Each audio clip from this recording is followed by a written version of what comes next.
And at the end, we will stop for a minute for any comments and questions.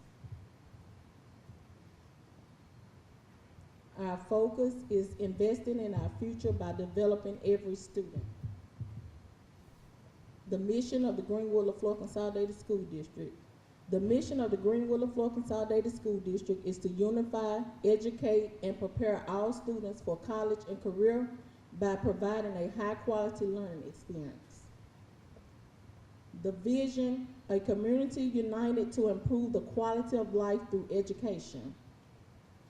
Our district goals is to increase student achievement, provide safe and orderly schools, provide a positive educational experience, improve parent and community engagement, and maintain fiscal integrity and accountability.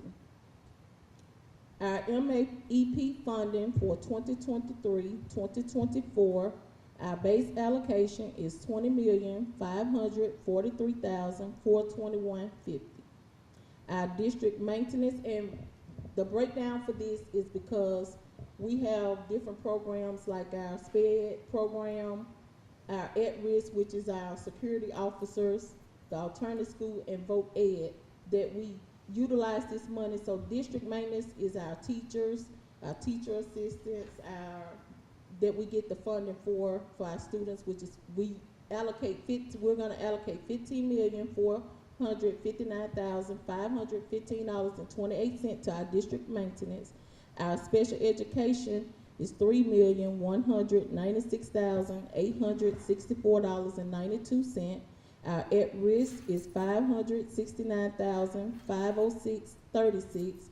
Alternative school, $355,000, and vocational education, $962,534.94.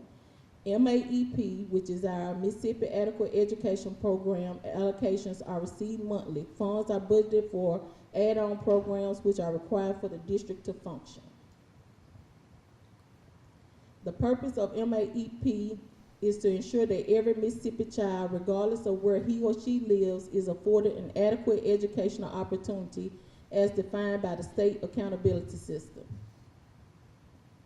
Our enrollment history. As you can see, in FY20, we had quite a bit of students. I think the total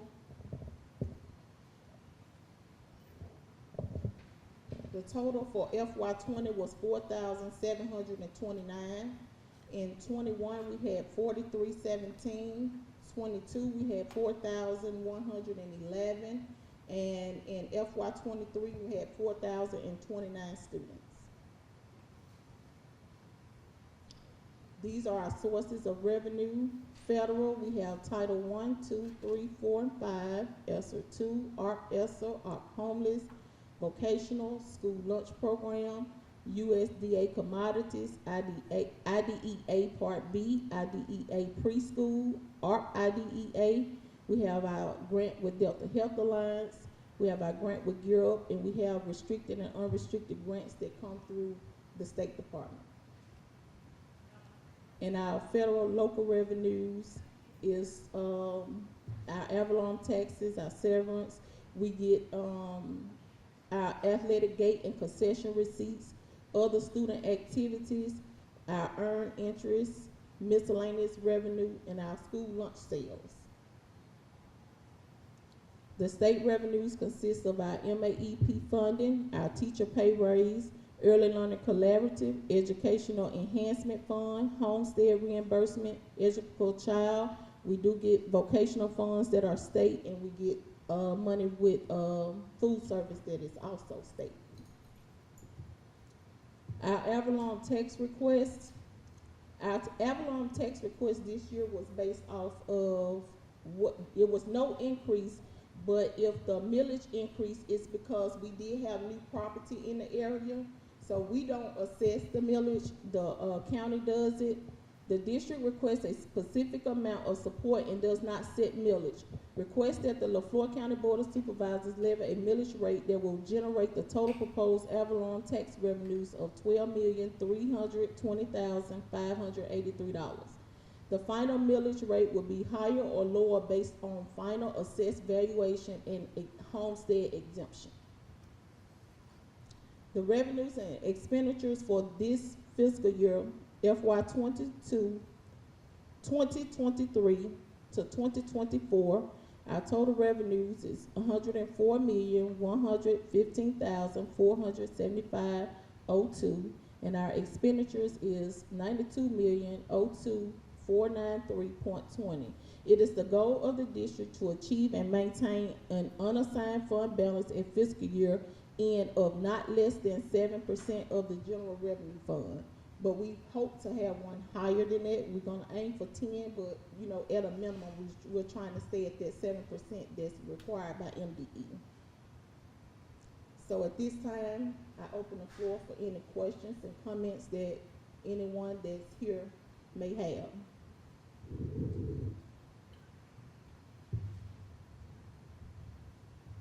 I have one comment, Ms. Thomas. I'm a board member and I represent District 1. They elected me to ensure accountability and excellence in the school system, and I don't understand why I didn't have a copy of this proposed budget before tonight. This is the first time I've seen it.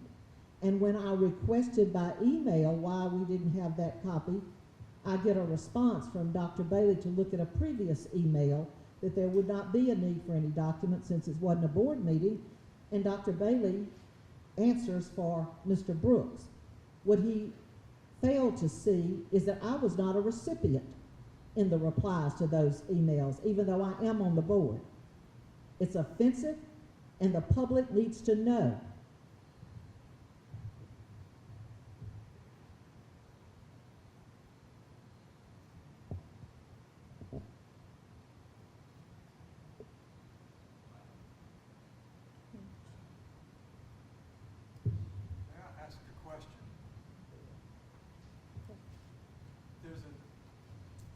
Difference between the total revenues and the total expenditures, something around $10 million. I'm wondering, what are y'all socking away? Are you saving up money for a big project?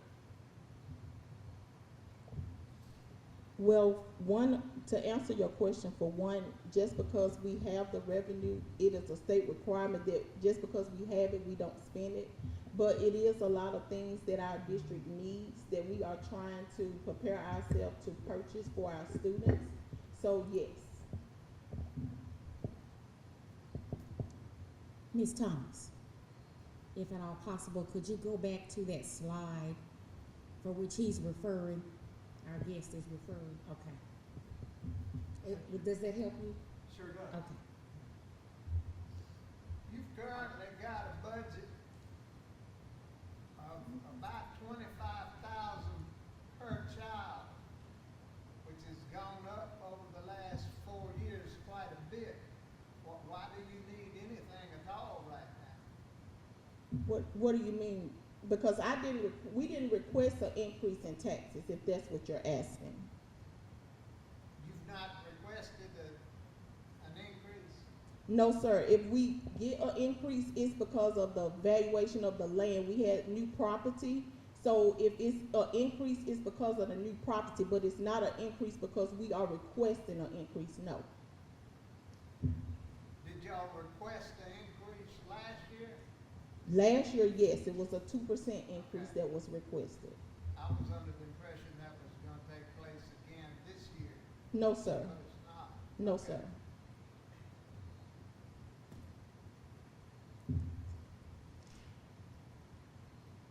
Let me follow up my first question by asking, I'll follow up my first question by asking, there's a strong interest, there have been frequent mentions of issuing a school bond to build a new high school, and are y'all, have y'all allocated any part of your projected revenues to a savings account, or are you saving up money to, for that building project? At this time, I really can't answer question as far as a bond issue because that hasn't even been decided. Okay. Let's pretend that there will be no bond issue, but the board still wishes to build a high school. Does the proposed budget save up any money for that building project? The money is saved for whatever we need it for, so if it's enough to put toward that project, yes, we will put it towards that project. Is there a line item in the proposed budget for a building project? I can't put a line item in there for a bond issue because that has not been decided. Again, let's set aside any possibility of a bond issue. Let's pretend we don't know anything about a bond issue. I'm just talking about the desire to build a new building, a high school. Does the budget for 2023-24 contain a line item that saves up any money towards a building project? We are saving money towards the things, and it could go toward our building project.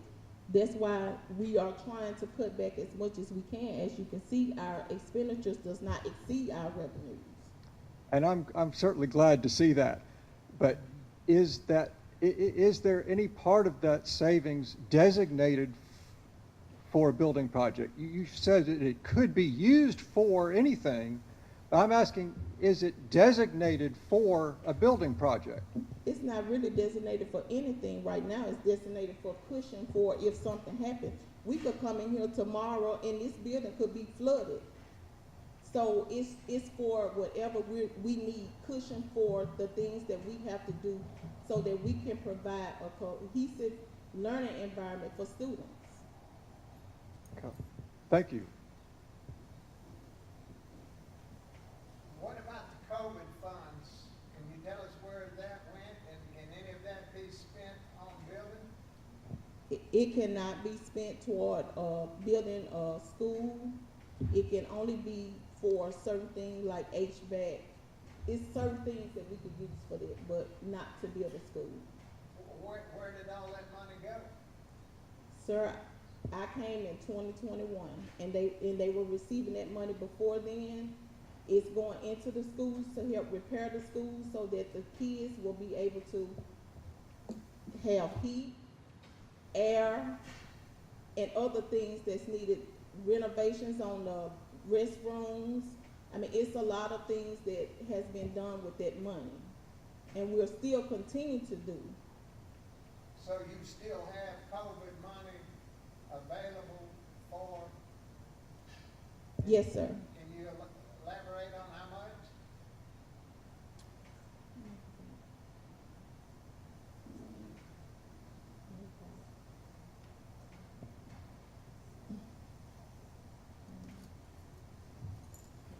We don't have an exact figure because it's more than just repairs that we have in that money for COVID. But if you reach out after this, then I can give you my information and I can give you that information. I think it would be a good idea for the public to know where the ESSER funds have gone. That's not a problem to publish that, is it? Or make it available online?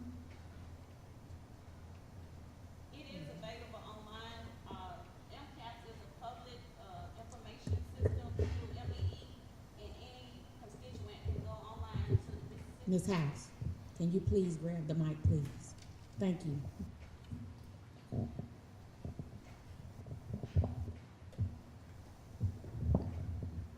Good evening. Good evening. All constituents have access to all districts across the state. They can go to the district's application online to MCAPS, and the link is on the district's web page. So Ms. House, does it explain, or not explain, but show the expenditures? I know it'll show the income. Does it show specifics of the HVAC and where it was, it shows a breakdown of how the application was submitted for approval, But what they won't see is that when the district received the funds, I think the board approved and we submitted, and there was it was written for certain items, and school construction was not one of them at the time. And so what the district submitted it for at that time, back in 2020, was for HVAC, renovation of bathrooms, carpet removal due to mold and other things like that, and that had to be removed due to COVID, and the repair of windows for the air quality. Right, and I'm aware of that, thank you. Ms. Thomas, it's not prohibited that we would, be able to give out the specifics, is it, to the public? I mean, it's their money. Well, this year, September 30th, 2022, ESSER 2 funds must be obligated. And with some of the projects that are going on now are the HVAC. So of that, I think the last report that maybe Mr. Pipper provided at one of the board meetings was that it was maybe like 2 million of that left, and that was 16 million of ESSER 2 funds. Our COVID 1 funds are already depleted. They expired September of last year. This year, September 30th, all our ESSER 2 funds must be obligated by September 30th. Then, of course, next September, it'll be ESSER 3, where all ESSER funds will no longer be in use. Right, and I understand that, I appreciate it. I'm saying there's nothing that keeps us from providing to the public what schools got what repairs and upgrades, right? Ms. Thomas? Yes, because that would have to come from the business office. Right. Is there anything that prevents us from making that public? It shouldn't be. I mean, I don't have a problem with giving that information to whoever is requesting it. Well, I think it would be good if we had on our website the expenditures of the ESSER funds. We currently have a policy in place where anybody from the general public can request documents of the district as long as you follow that process, which is a public records request.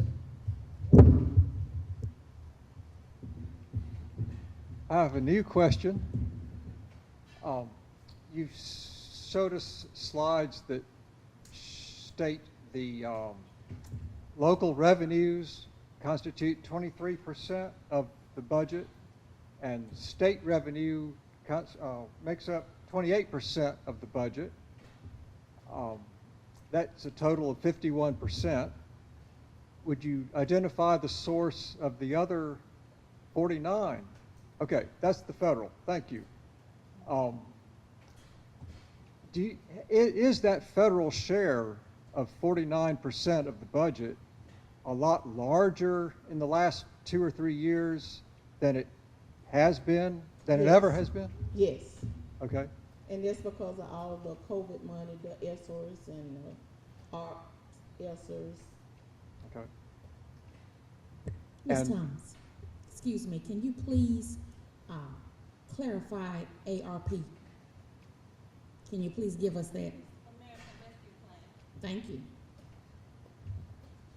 A couple more questions, if I may.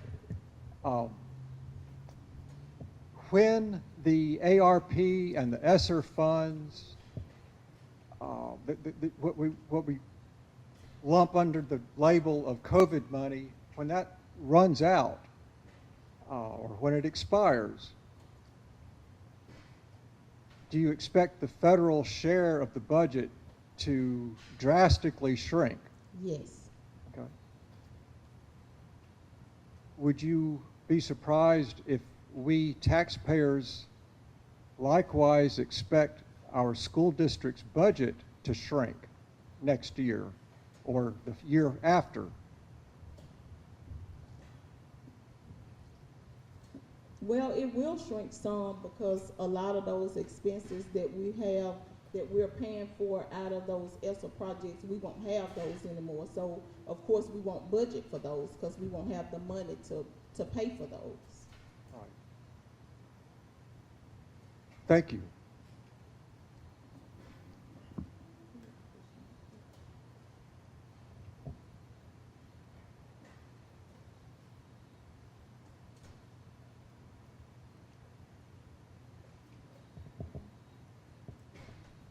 If there is no other questions, we thank you all for coming, and you all have a great evening.